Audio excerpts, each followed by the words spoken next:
What is going on, guys? Welcome back to Blab. I appreciate you stopping by. Without further ado, let's blab. Before we hop into it, get in on the ground floor of Blab. Hit that subscribe button if you haven't done so already. We upload almost every single day, and I do appreciate you. So today we are going to be taking a look at one of our next sets coming up in the Mega Evolutions block, which is going to be Storm Emeralda, which is going to feature the Mega Rayquaza EX. And how do we know this? If you go back to the PokeBeach article posted on July 10th, a couple of months ago, you can see that they release all of the information for the IPs that have been pulled in Japanese and speculating upon what is going to be the English set. And we can see it. This has already come to fruition for the base set. August 1st, Mega Brave and Mega Symphonia featuring Mega Lucario and Mega Gardevoir. That obviously did come out in Japanese and then featured in our Mega Evolutions base set, which has not even released yet. We did just have the Phantasmal Flames pre-order, and that does not release until November. However, in a highly speculative market, we do need to look at things before others take a look at them.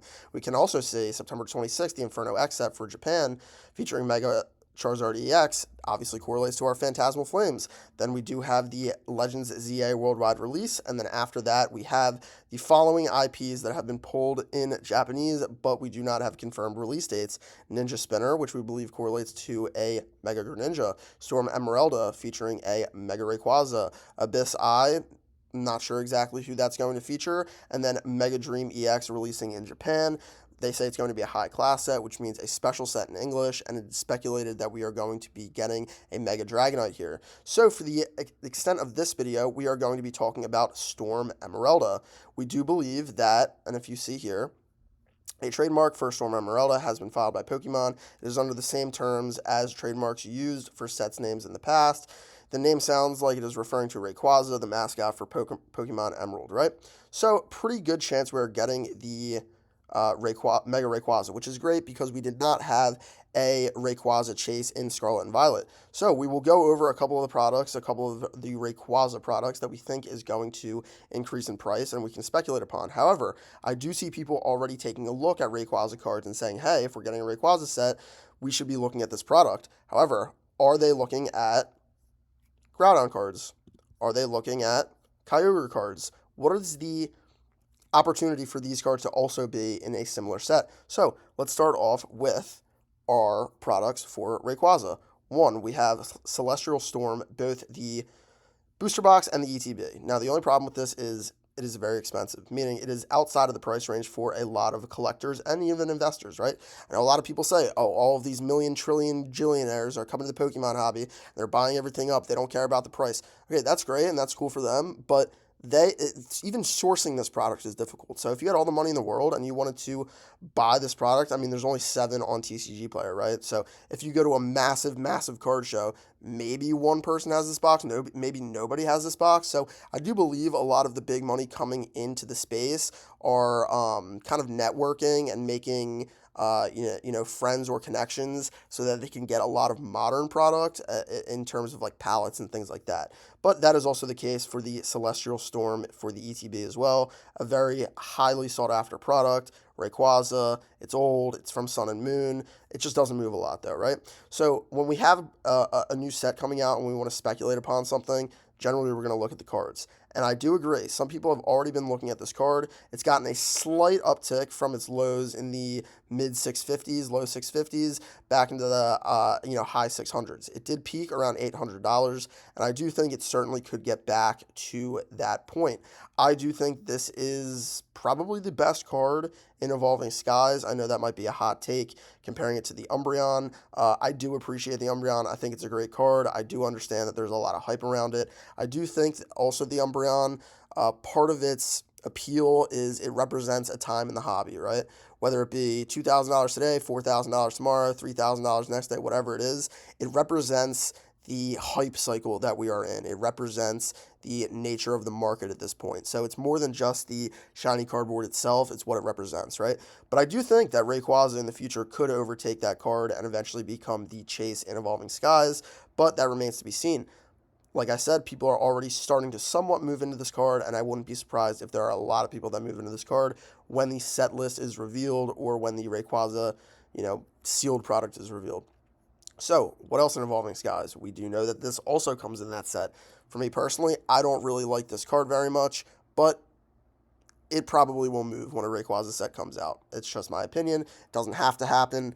Maybe people are dumping their Rayquaza card so they can buy the new set. I highly doubt that. I do think that people will be moving in to both of these Evolving Skies cards. That does also mean people could be moving into Evolving Skies, the sealed product, but we see people doing that already, and that's already sort of in the zeitgeist of Pokemon, so I don't know how much more it could increase. If you look at Evolving Skies, it's not like a Rayquaza set in particular, it's more of an Eevee Umbreon type set, but what puts it over to the top is something like a Rayquaza, right?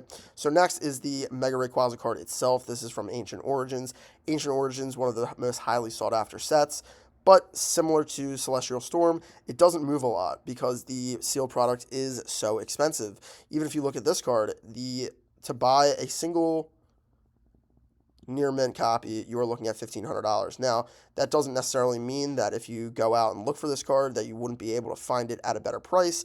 This does say that the market price is $570 with the most recent sale at around $900 and the lowest listed at $1,500. So it's definitely all over the place. There are not a lot of copies and there are a lot of different conditions based on when this came out.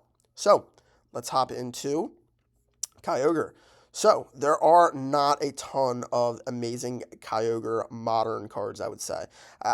Most of these Kyogre Chase cards are going to be more of your vintage type half art cards. However, we did pull out a couple. First, I mean, we can obviously look at Primal Clash, similar to Celestial Storm. There's not even data on here referring to what this product is going for, but it is very expensive. So I'm going to take a look at the cards. Team Aqua's amazing. I love Team Aqua. I love Team Magma. This Kyogre card is fantastic. Not much more to say about it. From Double Crisis, honestly, this price is not bad. I would not be buying something like this on TCG Player personally. If I'm spending really over like $100 on a card, I'm really going to want to see it in person.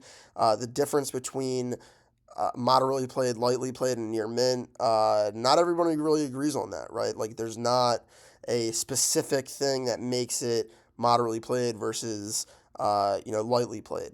Some people say moderately played has a crease, which is crazy, right? So definitely, if you're buying this card, see it in person. Go to a card shop. Go to a card event. At the minimum, get it on eBay where there's pictures. But yeah, this is a fantastic card. I could certainly see it creeping up if we have a Kyogre Chase in our Rayquaza set coming up. Then next, it would be the actual like Primal Mega Kyogre. If we do get a Kyogre in the set, it's probably going to be a Mega, and we'll see other Megas for those Pokemon probably shoot up in price. Right now, only sitting at $55 or so. Maybe not a bad purchase. Not again, I'm not super big into Megas, so like this card doesn't necessarily do it for me.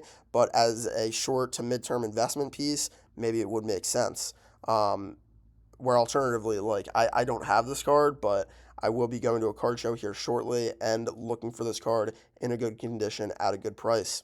Next, if we look at our Kyogre cards, and I guess there's some sealed product. Yeah, I know that there's like a theme deck.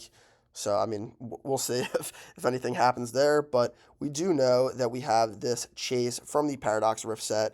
One of, if not the most sought after illustration rares after maybe the Magikarp. There's a couple in this range. You got the Groudon, you got the Stellar Crown, Squirtle. You have a couple of these cards in the $80 to $100 range.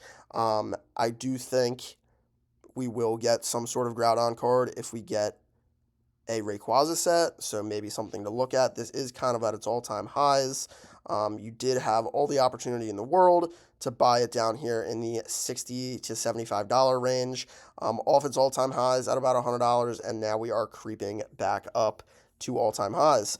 If we want to look at the corresponding card for Team Aqua's Koraidon, we do have Team Magma's Groudon. Also, another fantastic card. I think I prefer the Kyogre, but the the Team Magma's Groudon is right up there. I love cards that have other Pokemon in them. I'm not a huge fan of trainers, but it's just done so well in both of these cards. If we go to near mint condition, as you can also see, a couple more than the Kyogre, but still very, very limited copies on TCG Player. And you can also see that it is more expensive than the Kyogre card, looking at about $700 if you want to buy this item. Again, weird market price, recent sales data saying market price is under 400. We have a market price of, with tax and shipping, almost 500, and the near mint lowest list at over 700. So be very careful when you're buying these cards. If you're able to get a clean copy in the 400 range, probably a great move, but this is not investment advice. This is just what I'm thinking off the head type beat.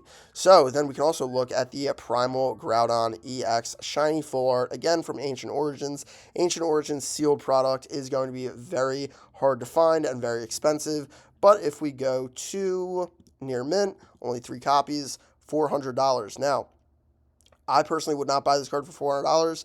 I've bought this card for much cheaper before. I do think that you can find it in the wild. As you can see, most recent sale, $179 for near mint. I wonder if that's real. That does seem pretty low. Market price $260, and then lowest list $400. So be very careful when you're buying some of these limited cards that are, multiple generations old.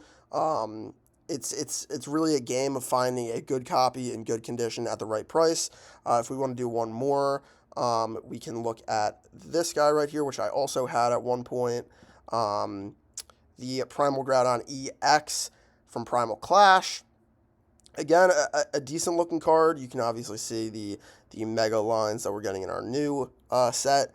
But again, I'm probably not buying this in the $200 range. I do believe when I bought it, it was like $40.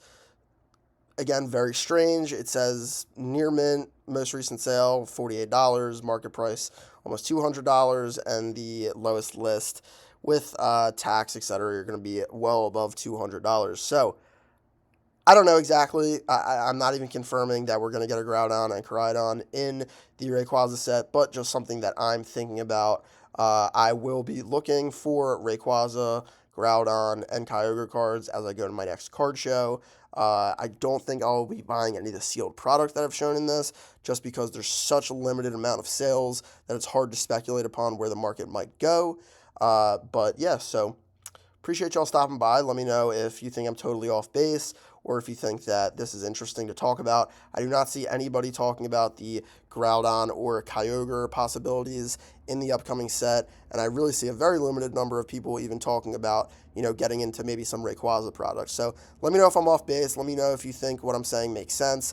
I do like to obviously look at a product before most of the general Pokemon population is taking a peek, right? Because as soon as that Rayquaza set has any leaks, has any drops, has any new information, people are going to be flooding towards Rayquaza product, and not only Rayquaza product, but other product that has correlation to it, which I believe is Groudon and Kyogre. So without keeping you guys here too long and blabbing your ear off, again, I appreciate you guys stopping by. Like, comment, and subscribe, and I will see you guys in the next video.